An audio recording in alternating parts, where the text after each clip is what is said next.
¿Qué tal? ¿Cómo están, amigos, amigas de esta comunidad? Hemos platicado con ustedes en diversas ocasiones respecto a las agresiones en contra de comunidades originarias, los intereses de grandes empresas, los despojos que se han registrado en diversos puntos de nuestro país. Hay un tema que toca de manera magistral, por supuesto, pie de página, y en donde se ubica la historia en Yucatán y toca a una familia, a la familia Loret de Mola, precisamente involucrada en un punto en el cual el autor de este reportaje, con el cual tendremos el honor de platicar, nos va a ayudar a entender si ha despojado a comunidades, cómo ha afectado a comunidades originarias y por qué. Quiero saludar, por supuesto, al reportero de pie de página, Patricio Eleisegui. Patricio, ¿cómo estás? Gracias por acompañarnos. ¿Qué tal? Buenas tardes, un gusto grande poder estar aquí. Oye, pues yo de entrada te pediría para que nuestra audiencia lo tenga más claro. ¿Cuál es el origen de esta historia? ¿En qué momento se involucran las comunidades con la familia Loret de Mola y por qué razón?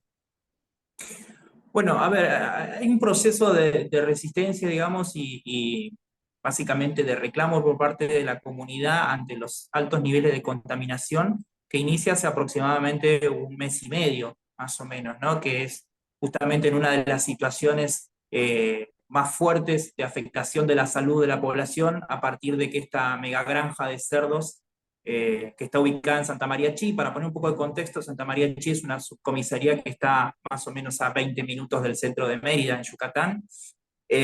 Bueno, básicamente lo que está empezando a hacer la empresa desde hace un tiempo es quemar las excretas de los cerdos en lo que sería la superficie que ocupa la megagranja y la zona de selva, de monte, ¿no?, que tienen los alrededores y dentro del mismo predio de la granja. Entonces, este humo cada vez más sostenido empezó a afectar gravemente a la comunidad, que ya viene de muchos años justamente de distintas afectaciones provocadas por esta compañía, que empezó a mediados de los 80. No es que la megagranja es algo, digamos, que se da de manera novedosa, sino que inició, ¿no?, la familia Loret de Mola como un proyecto más pequeño, digamos, donde pusieron algunos animales, criaban ganado y de repente a espaldas de toda la comunidad se genera esta megagranja porcícola sin ningún tipo de contacto con la población, ¿no? Siendo que está muy, muy cerca. Para que te des una idea, Jesús, la primera casa del pueblo está ubicada a poco menos de 15 metros del ingreso a la megagranja,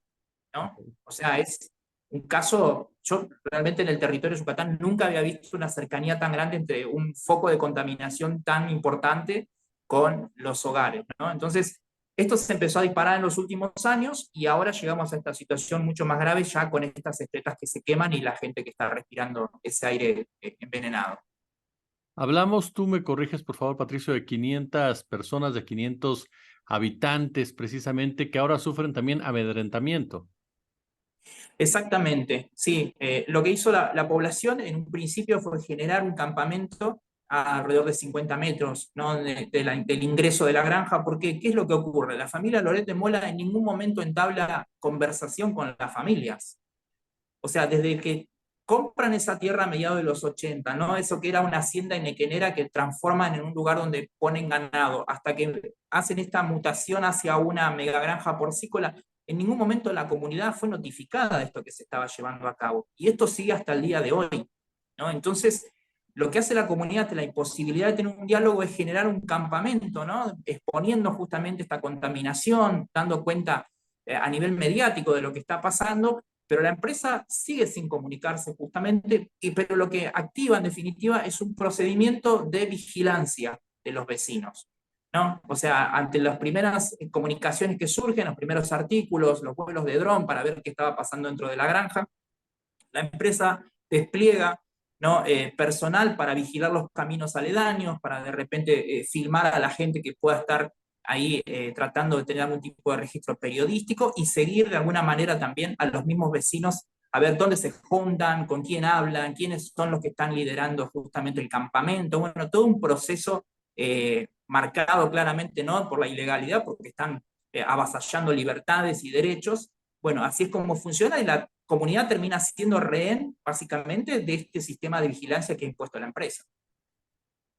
Hablamos incluso, tú lo sabes mejor que yo, Patricio, de que han lanzado hasta versiones. ¿Qué tan ciertas son de que tienen orden de disparar, en pocas palabras, en contra de todo aquel que se acerca a la empresa o que intente ingresar a la empresa?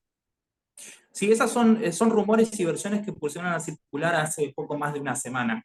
Eh, eh, Básicamente hay algunos aspectos que la granja, que la empresa de San Gerardo no ha logrado todavía controlar dentro de su zona, y es el hecho de que los vecinos y las vecinas registran todo lo que está pasando al mismo tiempo y también la cobertura periodística que se está dando, ¿no? Entonces, ante esa imposibilidad, por ejemplo, de controlar los espacios aledaños, como decía, los caminos de terracería que conoce el pueblo, o el hecho de que uno a nivel periodístico pueda despegar un dron y hacer registros como está uno habilitado por la función que lleva a cabo, los ejecutivos pusieron a circular esta versión de que si alguien era encontrado dentro de los terrenos de la empresa podía llegar a disparar, o que en todo caso iba a derribar a cualquier dron que ellos consideraban que podía estar afectando la intimidad de la compañía, ¿no? Entonces, por supuesto, la empresa no lo dice de manera oficial, y al mismo tiempo sí lo pone a circular entre la población y hasta se habla de dinero, ¿no? O sea, en el caso de los drones se están hablando de 400 pesos por derribar el dron o alguno de los drones que están justamente tomando fotografías dando cuenta de esta contaminación, ¿no? Entonces, estamos ya llegando a unos niveles mucho más elevados de amedrentamiento y que al mismo tiempo ya están claramente marcados por la ilegalidad a partir casi, ¿no?, de esta situación de pseudo amenaza. Oye, digo, además de, por supuesto, profundizar en este punto del miedo, que utilizas el miedo precisamente para intimidar, para que la gente no proteste, para que la gente no se mueva, en pocas palabras, e imponer tu punto de vista. Exactamente. De hecho, una de las primeras medidas que tomó la compañía fue generarle una causa judicial al comisario de Santa María Chi, ¿no? O sea, el comisario, como todos los vecinos y las vecinas, se reunió en ese campamento, y lo que está ocurriendo en la península de Yucatán, en el estado en particular, es esta situación de generar una persecución judicial sobre quiénes son los actores más visibles en las protestas sociales o en los actos de resistencia, ¿no? Esto pasó, por ejemplo, a principios de año con los vecinos y las vecinas de Sitilpech, otra comunidad también afectada por megagranjas, en este caso una megagranja de Quequén, en donde también, pese a que la movilización fue popular, se identificaron a 8 personas, que son quizás las que más tenían una visibilidad mediática, y sobre ellas se cargó justamente la causa judicial, en ese caso por un corte de una carretera, ¿no? O sea, un presunto corte de una calle. En este caso fue exactamente lo mismo. Como la persona más visible a nivel mediático es el comisario justamente, lo que se hizo fue generar una causa judicial contra el comisario. En el caso fue porque las personas armaron un campamento en cercanías de la granja, y la acusación que pesa sobre él es sobre privación ilegítima de la libertad. O sea, lo que dicen los abogados de la compañía es que el comisario, aunque insisto, la movilización fue todo el pueblo y tampoco incurrieron en eso, generaron condiciones para que los empleados de la granja no puedan salir del establecimiento. Entonces, eso es privación ilegítima de la libertad, y al mismo tiempo se generó otra causa, otra acusación por secuestro, por la misma causa, ¿no? ¿Cómo esto, qué redunda, Jesús? Esto da pie a una restricción sobre el comisario para que no se pueda acercar a determinada cantidad de metros de la granja. En definitiva, lograron que el comisario no pueda estar presente en el campamento, y lograron un proceso de separación justamente de una unidad de estas 500 personas que tenían justamente al comisario como uno de los líderes más visibles, ¿no? Entonces, desde ese punto de vista también están operando estas compañías, en este caso San Gerardo, para establecer algún tipo de quiebre inclusive en el tejido social, ¿no? ¿Qué dice la autoridad, Patricio? ¿Qué dice el gobierno de Yucatán? ¿Qué dicen las autoridades? Bueno, el gobierno de Yucatán, como ocurre en todas las situaciones con las megagranjas, que son ya creo conocidas a nivel nacional, básicamente respalda el accionar de este tipo de empresas. Y lo respalda de esta forma. Por ejemplo, a través de la judicialización de la protesta social, de la resistencia popular. En el caso, por ejemplo, de Sitilpech, vuelvo a esa situación, la causa contra las y los vecinos por esta situación de corte de una calle, ¿no es cierto?, fue generada por el Estado. El Estado acusó a los vecinos de estar impidiendo el libre tránsito. En ningún momento en la causa judicial ingresó la situación de la granja, ni la contaminación del agua, ni por qué se movilizaron esos vecinos. O sea, la empresa Quequén no participó del proceso judicial. Fue el Estado contra los vecinos directamente.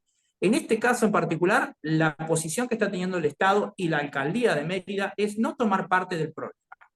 O sea, esto me lo comentaba el mismo comisario de Santa María Chi. Cuando se lo plantean al alcalde, a Renán Barrera, justamente el alcalde de Mérida, la respuesta que él da es que los problemas sanitarios no son temas que sean competencia de la alcaldía, ¿no? Santa María Chi es parte justamente del municipio de Mérida. Dice, no, es un problema del Estado, de la gobernación. ¿Y de la gobernación qué respuesta dan? Es un problema de la alcaldía. Entonces, en ese ida y vuelta, es donde permanece el status quo tal como lo conocemos, sin definiciones y sin salidas para la comunidad y la compañía funcionando sin ningún tipo de impedimento. Y un vacío poder que llena precisamente el más fuerte, en este caso una compañía como la que nos mencionas. ¿Qué daños ha habido, Patricio, en la salud de los integrantes de esta comunidad? ¿Cómo les ha impactado el convivir tan de cerca con esta granja? Bueno, las vecinas y los vecinos comentan que ya desde hace 15 años el agua no se puede tomar directamente. No utilizan el agua de la zona, ¿no? Por el olor justamente y la contaminación de las excretas de los cerdos. A eso hay que añadirle, Jesús, que cada vez que hay situaciones de tormentas o de huracanes mismos y demás, ¿no? Esta contaminación, esta liberación que hacen de las excretas justamente en los montes, genera que cuando hay una inundación ese lodo vaya a parar justamente hacia el pueblo, o sea, la gente tiene contacto directamente con la materia fecal y con la orina de los cerdos en esos momentos. Y ahora en particular, con estas quemas de las excretas que se han dado en las últimas semanas, todos los habitantes están declarando algún tipo de afectación, sobre todo pulmonar, ¿no? O sea, rinitis, bronquitis, bueno, quienes tienen cuadros de asma, eso se ha ido agravando. Cuentan los mismos vecinos que inclusive hasta las mascotas están teniendo problemas respiratorios a raíz de esta quema, que por lo general ocurre de noche, ¿no? Cuando los vecinos de repente están en sus casas o ya de madrugada, y se han ido enterando a partir de que los incendios de estas excretas, que insisto, ocurren en las zonas de monte que controla la empresa, son tan grandes que han tenido que llamar a los bomberos.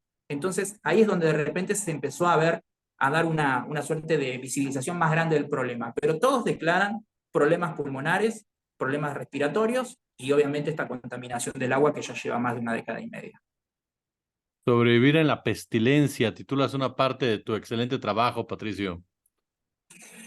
La dificultad, digamos, tal como está planteado hoy el problema, es que están casi como empujando a la comunidad a tener que mudarse, ¿no? O sea, no hay ninguna solución desde el sector político, ni siquiera del sector judicial, porque también está esa responsabilidad, ¿no es cierto?, de quiénes son los que legalmente deben intervenir en estas situaciones en las que se están vulnerando derechos que están establecidos tanto para lo que es el municipio de Mérida como a nivel nacional, ¿no? Sin embargo, acá no hay ningún tipo de respuesta y mientras tanto la empresa, insisto, sigue trabajando sin ningún tipo de inconvenientes. Para que te des una idea, Jesús, yo le pregunté a los vecinos y a las vecinas, ¿con quién dialogan cuando se acercan a hablar, ¿no? Se intentan hablar con la compañía en estos procesos de las quemas y toda esta contaminación que se genera? Y me dicen que solo los recibe el guardia de la puerta.